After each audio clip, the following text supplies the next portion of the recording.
Hey iconic viewers, வணக்கம் and welcome to our channel Icon. அனிமல்னு ஒரே ஒரு படம் தாங்க பார்த்தேன். நொந்து நூடுல்ஸ் ஆகி டங்கு டவால் ஆகி டிங்கு டான்ஸ் ஆடிடுச்சுங்க. என்ன இந்த நிலைமைக்கு ஆளாக்குன அந்த படத்தை ரோஸ்ட் பண்ணியே ஆகணும்னு தான் இந்த வீடியோ பண்ண வந்தேன். ஆனா எனர்ஜி தான் இல்ல. நீங்கெல்லாம் கொஞ்சம் பெரிய மனசு பண்ணி கை தட்டி உற்சாகப்படுத்துனீங்கன்னா நல்லா இருக்கும். அதெல்லாம் தட்ட முடியாது. வீடியோக்கு லைக் போட்டு சேனலை சப்ஸ்கிரைப் பண்ணுங்கன்னு வீடியோ கூவியும் ஒருத்தரும் பண்றது இல்ல. இதுல இதை எங்கிட்டு பண்ண போறீங்க? இருந்தாலும் அந்த அனிமலை பழிக்கு பழி வாங்காம விட மாட்டேன். இந்த சேனல் ஐகான் அண்ட் இந்த வீடியோ அனிமல் வறுவல். மசாலா அரைக்க சொல்லுமா?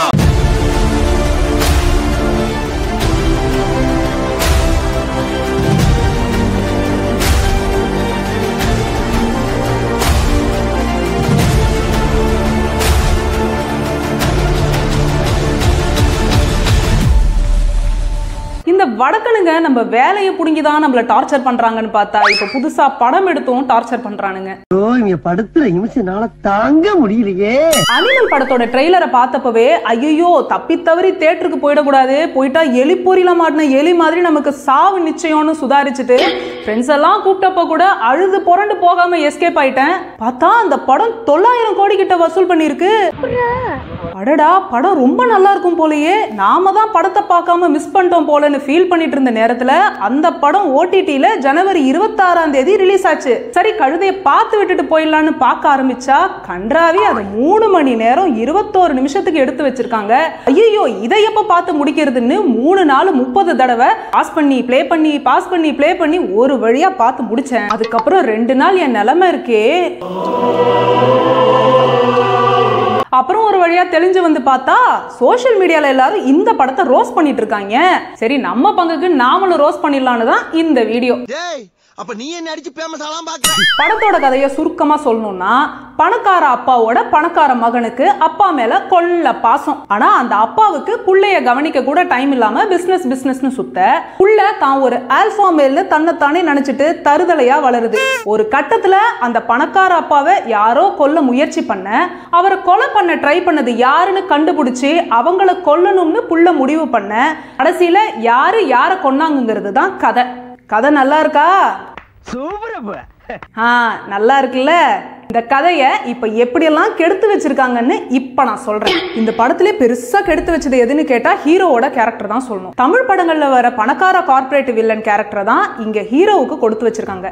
கூடவே அர்ஜுன் ரெட்டி ஆட்டிடியூட்ல எதுக்கு எடுத்தாலும் கத்திக்கிட்டு ஹீரோயினை ஒரு அடிமை மாதிரி ட்ரீட் பண்ணிக்கிட்டு பைத்தியம் பிடிச்ச மங்கி கையில மெஷின் கன் கிடைச்ச மாதிரி இஷ்டத்துக்கு சுட்டுக்கிட்டு சுத்துது. காலேஜ்ல படிக்கிற அக்காவை ரேக் பண்ணிட்டாங்கன்னு தட்டி கேட்க போன ஸ்கூல்ல படிக்கிற ஹீரோவையும் அவனுங்க கலாய்ச்சி அனுப்ப, வெளியே வந்து கையில மெஷின் கன்னோட உள்ள வந்து தாரு ரோடு போட வந்தவன் மாதிரி தரையெல்லாம் பொத்தல் போடுறான்.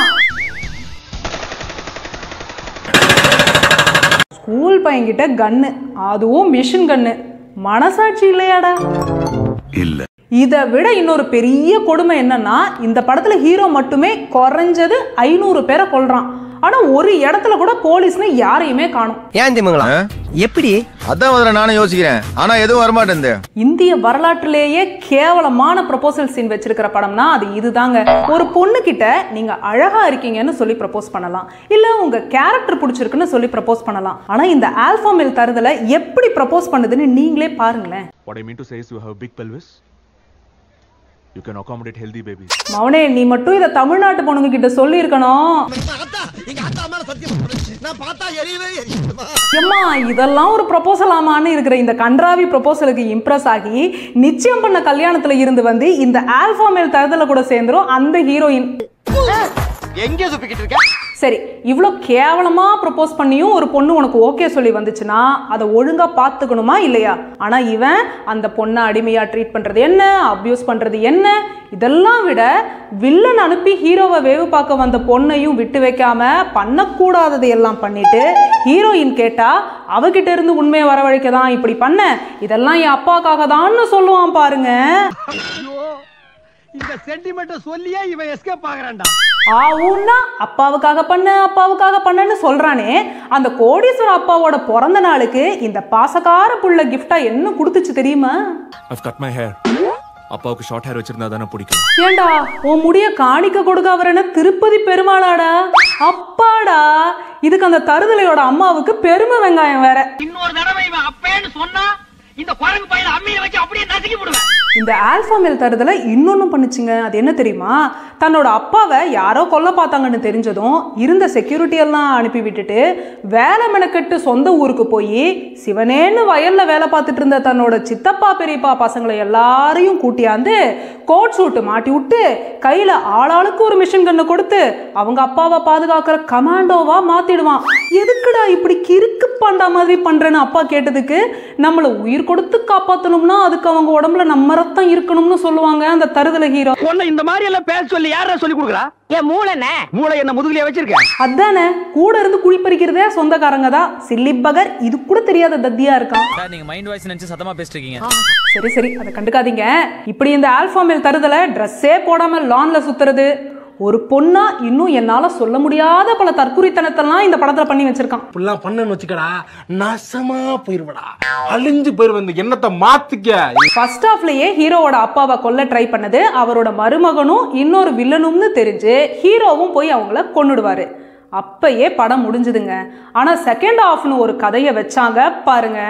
நான் சொல்றேன், புரியுதான்னு பாருங்க. ஹீரோவோட தாத்தாவுக்கு ஒரு அண்ணன் ஒரு தம்பி. தம்பியோட வாரிசு ஹீரோவோட அப்பாவோட கம்பெனியில பங்கு கேட்டு வராங்க. ஆனா ஹீரோவோட அப்பா அவரை சேர்த்துக்கல. அதனால அவர் ஏதோ பிசினஸ் பண்ணி அதுல தோத்து தீக்குளிச்சு இறந்துடுறாரு. அவருக்கு 3 பசங்க. அதுல மூத்தவன் தான் ஹீரோவோட அப்பாவோட மருமகன் கூட சேர்ந்து ஹீரோவோட அப்பாவை கொல்ல பார்த்தான். அவனோட 2வது தம்பி ஒருத்தனுக்கு ஹீரோ தன்னோட அண்ணனை கொன்னுட்டான்னு தெரிய வருது. அந்த 2வது தம்பிக்கு 3 பொண்டாட்டிங்க. இப்ப அந்த தம்பி ஹீரோவை கொல்ல வரான். கடைசியில ஹீரோ அவனையும் கொன்னுடுறான். இப்போ 3வது தம்பி வந்து 2வது அண்ணனோட 2வது மனைவியை கல்யாணம் பண்ணிக்க நினைக்கிறான். இப்ப அவன் ஹீரோவை கொல்ல நினைக்கிறான். புரிஞ்சுதா? ஒரே குழப்பமா இருக்கேடா. யாரு கூட இருக்காங்கன்னு தெரியலையடா. இதெல்லாம் எப்படா முடியும்? கரெக்டுங்க. இதே கேள்விதாங்க எனக்கும் இருந்துச்சு, எப்படா முடியும்னு. சிம்பிளா சொல்லணும்னா இது அங்காளி பங்காளிக்குள்ள நடந்த குடும்ப தகராறு. அதுவே எனக்கு லேட்டா தாங்க புரிஞ்சுது. ஆனா இதெல்லாம் கூட பொறுத்துக்கலாங்க. கடைசியில ஒண்ணு பண்ணாங்க பாருங்க. எந்த அப்பாவை காப்பாற்றணும்னு ஹீரோ போராடினாரோ, எந்த ஆளை கொன்னே ஆகணும்னு வில்லனுங்க எல்லாம் வரிசை கட்டி வந்து செத்தானுங்களோ, அந்த அப்பாவுக்கு கேன்சராம். 4 மாசத்துல செத்துருவாராம். 4 மாசத்துல சாக போறவனை சாகடிக்கிறேன் காப்பாத்துறேன்னு எதுக்குடா 4 மணி நேரம் என்ன சாகடிச்சிங்க? ஏன் சார் அழுகுறீங்க? சார் சவுண்ட் வரலையே சார். எல்லாரும் என்ன ஏமாத்துறாங்க. சோ இந்த வீடியோ உங்களுக்கு பிடிச்சிருந்ததுன்னா லைக் பண்ணுங்க, உங்க ஃப்ரெண்ட்ஸ்க்கு ஷேர் பண்ணுங்க. நாங்க இந்த மாதிரி வேற எதனா படத்தை ரோஸ்ட் பண்ணணும்னு நீங்க நினைச்சீங்க அப்படின்னா அந்த படத்தோட பேரை கீழே கமெண்ட் பண்ணுங்க. மறக்காம நம்ம ஐகான் சேனலை சப்ஸ்கிரைப் பண்ணிட்டு பக்கத்துல இருக்கிற பெல் ஐகானை டங்குன்னு தட்டிடுங்க. திரும்ப இன்னொரு சூப்பரான கண்டென்ட்டோட உங்களை வந்து நான் மீட் பண்றேன். until then bye bye.